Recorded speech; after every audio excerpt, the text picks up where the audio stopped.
नमस्कार, कैसे हैं आप सब लोग। आशा करते हैं सब अच्छे होंगे, मस्त होंगे और स्वस्थ होंगे। आज आपकी राशि है कन्या, जिसके लॉर्ड होते हैं आपके बुध। बुध यानी आपके राजकुमार ग्रहों के, बुध यानी आपकी बुद्धि, बुध यानी आपका व्यापार, आप ऐसे कह सकते हैं। ठीक है, चलिए। और आज जो हमारा सब्जेक्ट है, आज हमारा सब्जेक्ट है शुक्र। शुक्र 7 जुलाई से 31 जुलाई तक कहाँ पर आ गए हैं? आपके यहाँ पर आ गए हैं, कर्क राशि में। ठीक है, यहाँ पर आ गए 4th हाउस में, आप ऐसे मान सकते हैं यहाँ पर आपके हिसाब से। ठीक है, चलिए। तो शुक्र क्या है? शुक्र आपका लग्जरियस है। शुक्र क्या है? शुक्र आपका वैभव है। शुक्र क्या है? शुक्र आपकी सुंदरता है, आप ऐसे कह सकते हैं।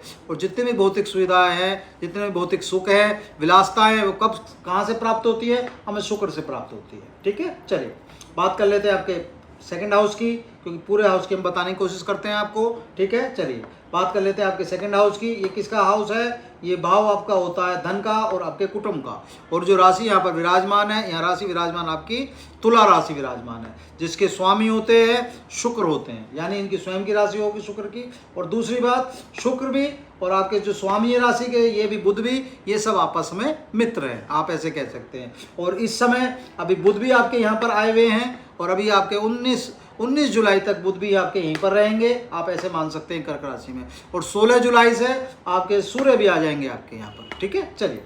तो यहाँ पर ये भाव किसका हो गया? ये भाव आपका हो गया तुला राशि हो गई, ये जिसके स्वामी हो गए शुक्र हो गए, यानी स्वयं हो गए। तो यहाँ क्या होगा? हमें फायदा होगा। क्या फायदा होगा? ये भाव किसका? धन का है और हमारे कुटुंब का है, यानी कुटुंब में, हमारे परिवार में क्या होगा? कहीं ना कहीं भौतिक सुखों का भंडार लगेगा, कहीं ना कहीं हमें सुख सुविधाएं मिलेगी। तो परिवार में कहीं ना कहीं खुशियों का माहौल रहेगा। क्यों रहेगा? क्योंकि शुक्र का सीधा मामला उनसे रहेगा। तो शुक्र है तो कहीं ना कहीं, अगर शुक्र आपका अच्छा है तो सारे विभव, सारे सुखों की कहीं ना कहीं पूर्ति आपकी हो जाती है, आप ऐसे समझें। चलिए बात कर लेते हैं आपके तृतीय हाउस की। तृतीय हाउस की इसमें जो राशि विराजमान है, आपकी वृश्चिक राशि विराजमान है, जिसके लॉर्ड होते हैं आपके मंगल होते हैं। यानी ये भाव किसका है? आपका पराक्रम का होता है, आपके परिश्रम का होता है। ठीक है, पराक्रम, परिश्रम, आपकी मेहनत, आपकी यात्रा। ठीक है, तो जो भी आप काम जीवन में करते हैं, जो भी मेहनत आप करते हैं, जिस चीज़ के लिए आप अपने जीवन में मेहनत करते हैं, उसका फल आपको मिलेगा या नहीं मिलेगा, इन सब चीज़ों का मतलब यहाँ से निकल के आता है। ठीक है, और दूसरी चीज़ आपका ये भी देखा जाता है कि भाई यहाँ जो राशि विराजमान है, जो जिसके स्वामी हैं और जो आपके स्वामी हैं, वे दोनों आपस में मित्र हैं या नहीं हैं, ये भी हम देखा जाता है। ठीक है, तो यहाँ क्या होगा? यहाँ थोड़ी सी मेहनत आपको करनी पड़ेगी। क्यों करनी पड़ेगी? क्योंकि साक्षात आपके, आप ऐसे मान सकते हैं, मंगल देवता विराजमान है। ठीक है, एक चीज़। दूसरी चीज़, आप जो भी कोई काम करेंगे, जो भी आप कार्य करेंगे, उसमें थोड़ा सा धैर्य रख के चलना पड़ेगा। उग्र स्वभाव आपको नहीं रखना। क्यों नहीं रखना? क्योंकि मंगल की राशि, मंगल का रंग क्या है? मंगल का रंग लाल है। तो उग्र आपको थोड़ा सा नहीं होना, वाणी पे संयम रखना है, मेहनत करके चलना है। और इन्हें अपना साधने के लिए हनुमान जी का आपको बताया था हमने पहले, बजरंग बली का, आपको हनुमान चालीसा का पाठ करते रहे और 5 लड्डू का भोग आप लगाते रहे मंगल के मंगल, तो आपके लिए उत्तम रहेगा और आपके लिए अच्छा रहेगा। ठीक है, बात कर लेते हैं आपके 4th हाउस की। 4th हाउस में जो राशि विराजमान है, वो आपकी धनु राशि विराजमान है, जिसके लॉर्ड होते हैं आपके गुरु बृहस्पति। और गुरु बृहस्पति भी इनके मित्र हो गए, इनके भी मित्र हो गए। तो यहाँ क्या होगा? यहाँ भी इनका फायदा होगा। क्या फायदा होगा? ये क्या, गुरु से हम किसको देखते हैं? गुरु से हम धन को देखते हैं। इसका मतलब धन का आगमन हमारा होगा, 100% होगा। और धन से क्या है? कोई भी चीज़ हम खरीदते हैं, कोई भी सुख लाते हैं, कोई वैभव लाते हैं, कहाँ से प्राप्त होता है? हमें धन कहाँ से मिलता है? हमें गुरु से मिलता है। तो धन की, जब हमारे देवता हमारे साथ बैठे हैं, धन के कारक हमारे साथ बैठे हैं, तो इसका मतलब कहीं ना कहीं हमें धन की दिक्कत नहीं होगी।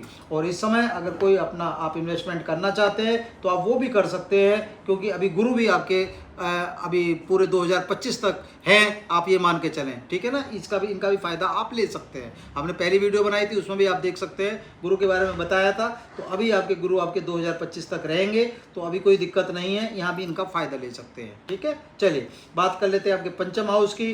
पंचम हाउस में जो राशि विराजमान है, आपकी मकर राशि विराजमान है। और पंचम हाउस किसका होता है? आपके संतान का होता है, आपके भाग्य का होता है, आपकी बुद्धि का होता है। ठीक है, तो शनि की अगर कृपा रही तो बच्चे, आपने देखा होगा, शनिदेव अगर विराजमान है और ऊपर से इनके मित्र हैं, तो कहीं ना कहीं बच्चों का मामला सही रहेगा, ठीक रहेगा। बच्चे मेहनत करेंगे तो रिजल्ट उनका 100% अच्छा आएगा।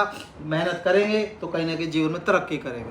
तो शनि देव को भी खुश करके चलेंगे तो आपके लिए और भी अच्छा रहेगा, उत्तम रहेगा। शनि देव के लिए आपको हमने उपाय बताया था, शनि चालीसा का पाठ करते रहे और शनि देव के यहाँ जाके, मंदिर में जाके शनि देव का जो भी आप दीप वगैरह जल चढ़ाते हैं, तेल वगैरह चढ़ाते हैं, और पीपल की अगर परिक्रमा कर लेंगे तो आपके लिए उत्तम रहेगा। ठीक है, चलिए बात कर लेते हैं आपके 6th हाउस की, जो राशि विराजमान है। यहाँ भी आपकी क्या कहते हैं, कुंभ राशि विराजमान है, जिसके स्वामी होते हैं शनि। तो यहाँ क्या है, यहाँ भी आपको कर्म के देवता, न्याय के देवता आपके साथ है।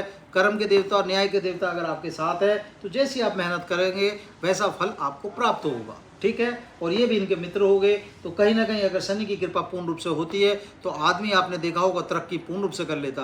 कहते हैं ना, जिसका शनि सही उसका सब सही। तो शनि को अपना साध के चलेंगे तो यहाँ भी कहीं ना कहीं इनसे फायदा आप ले लेंगे, आप ऐसे समझ सकते हैं। ठीक है, चलिए बात कर लेते हैं आपकी 11th हाउस की। 11th हाउस में जो राशि विराजमान है, आपकी मीन राशि विराजमान है, जिसके स्वामी होते हैं आपके गुरु बृहस्पति। और गुरु क्या है, गुरु भी इनके मित्र है और शुक्र के भी मित्र हैं, बुध के भी मित्र हो गए और आपके शुक्र के भी मित्र हो गए।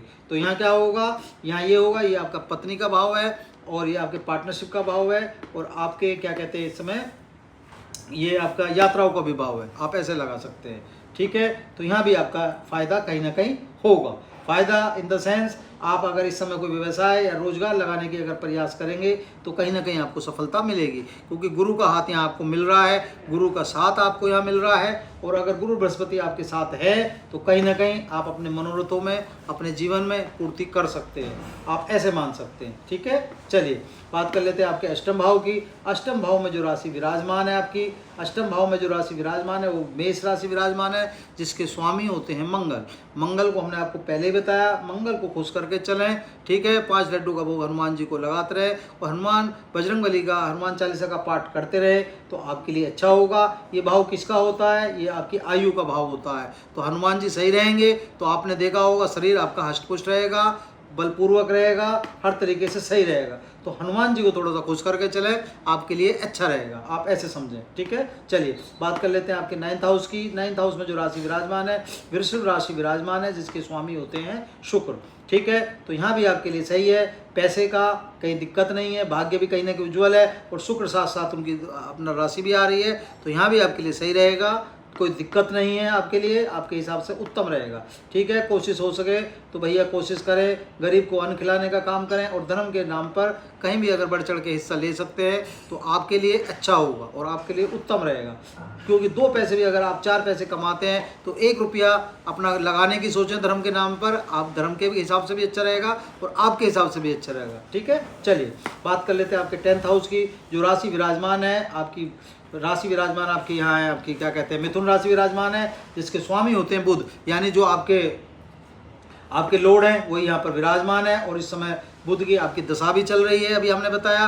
बाकी आपकी कुंडली के हिसाब से पता चलता है कि आपकी अंतर दशा चल रही है, प्रेंतर दशा चल रही है या महादशा चल रही है। अगर ये दशाएं आपकी चल रही होती है तो इसका आपको पूर्ण रूप से फायदा होता है। जैसा हम आपको कैलकुलेशन बताते हैं वही कैलकुलेशन आपकी 100% सही बैठेगी। लेकिन ये दशाएं कब पता चलती हैं, ये पता जब चलती है जब आप अपनी कुंडली का चार्ट किसी को दिखाते हैं। ठीक है ना, तो अपना किसी को चार्ट दिखा के अपना समझ सकते हैं, या जैसे हम बताते हैं सारे मायने समझाने की कोशिश करते हैं, अपनी कुंडली निकालो और अपना चार्ट समझो, तो हो सकता है आपको और भी अच्छा समझ में आ जाए। ठीक है, चलिए। और ये भाव किसका होता है, ये भाव आपका यश का होता है, प्रसिद्धि का होता है, आपका रोजगार का होता है और आपके कर्म का होता है। और क्या है, तो यानी आपको यहाँ 100% आपको नौकरी के चांस, अगर कोई आदमी जातक नौकरी के लिए प्रयास कर रहा है तो ये भी उसकी सफलता हो मिल सकती है।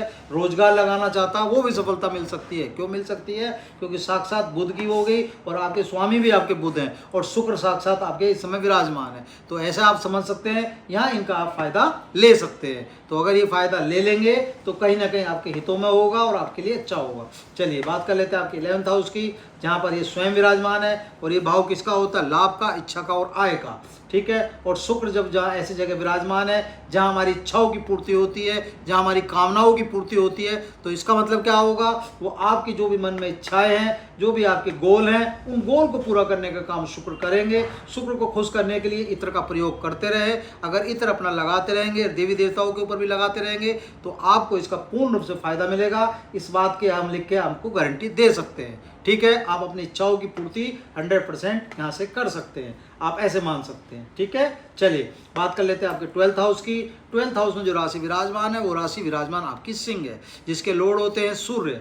सूर्य का मतलब यहाँ पर होना, सूर्य क्या है? सूर्य आपकी आत्मा है, सूर्य आपका सम्मान है, सूर्य आपके पिता के कारक भी होते हैं और सूर्य आपके ग्रहों के राजा भी होते हैं। आप ऐसे और सूर्य आप समझ सकते हैं यहाँ आपको यहाँ जो रिप्रेजेंट करते हैं, रिप्रेजेंट का मतलब हो गया यहाँ ताकत देने का काम करते हैं, पावर देने का काम करते हैं। तो इसका मतलब जितने भी जुडिशरी से संबंधित जो लोग हैं उनके लिए भाव पूर्ण रूप से फायदा करेगा। आप ऐसे समझ सकते हैं, अगर कोई केस कोर्ट वगैरह का केस चल रहा था तो उसमें आपको फायदा करेगा यहाँ पर इस समय। दूसरी चीज, अगर कोई विदेश जाने की सोच रहे थे, विदेश में काम धंधा करने की सोच रहे थे, एक्सपोर्ट इंपोर्ट का अगर कोई भी काम अगर आप करना चाहते हैं वो आपके लिए पूर्ण रूप से फायदा होगा। यात्राओं के हिसाब से जाना चाहते हैं जब भी फायदा होगा। ये भाव आपकी यात्रा का भी होता है, आपके खर्चों का भी होता है, आपके व्यय का भी होता है। आप ऐसे समझ सकते हैं। तो साक्षात इनका अगर फायदा उठाएंगे तो कहीं ना कहीं पूर्ण रूप से फायदा होगा। और फायदा क्यों होगा? क्योंकि इनके भी मित्र हैं, बुध के भी मित्र हैं और आपके शुक्र के भी मित्र हैं। आप ऐसे समझ सकते हैं। और 16 जुलाई से तो पूर्ण रूप से यहाँ पर आ जाएंगे। तो 16 जुलाई से यहाँ इनका आने का मतलब क्या होगा? और पूर्ण रूप से आपका काम करेंगे। तो इसलिए अगर कोई कोर्ट कचहरी का अगर आपका काम चल रहा था तो यहाँ आप इस समय सफलता प्राप्त कर लेंगे। आप ऐसे समझ सकते हैं। उम्मीद है आपको वीडियो समझ में आई होगी। बस हमारी आपसे एक ही प्रार्थना है, जीवन में पॉजिटिव रहो और पॉजिटिव सोचो। पॉजिटिव रहोगे तो जीवन में कहीं ना कहीं सब चीज़ अच्छी होगी। कोई भी प्लेनेट आता है उसका पूर्ण रूप से स्वागत करें। स्वागत कैसे करना है? जैसे आपके घर में कोई मेहमान आता है, जैसे आप मेहमान का स्वागत करते हैं, कोशिश करें कि हम इन प्लेनेट का स्वागत हम ऐसे ही करें। तो अगर आपके साथ कुछ बुरा होना भी होगा, अगर भाला चुभना होगा तो हम आपको इस बात की गारंटी दे सकते हैं, भाले की जगह सुई चुभेगी। ठीक है ना? लेकिन अच्छा होगा, आप ये मान के चलें। ठीक है? तो पॉजिटिव रहें, बी पॉजिटिव रहें। ठीक है?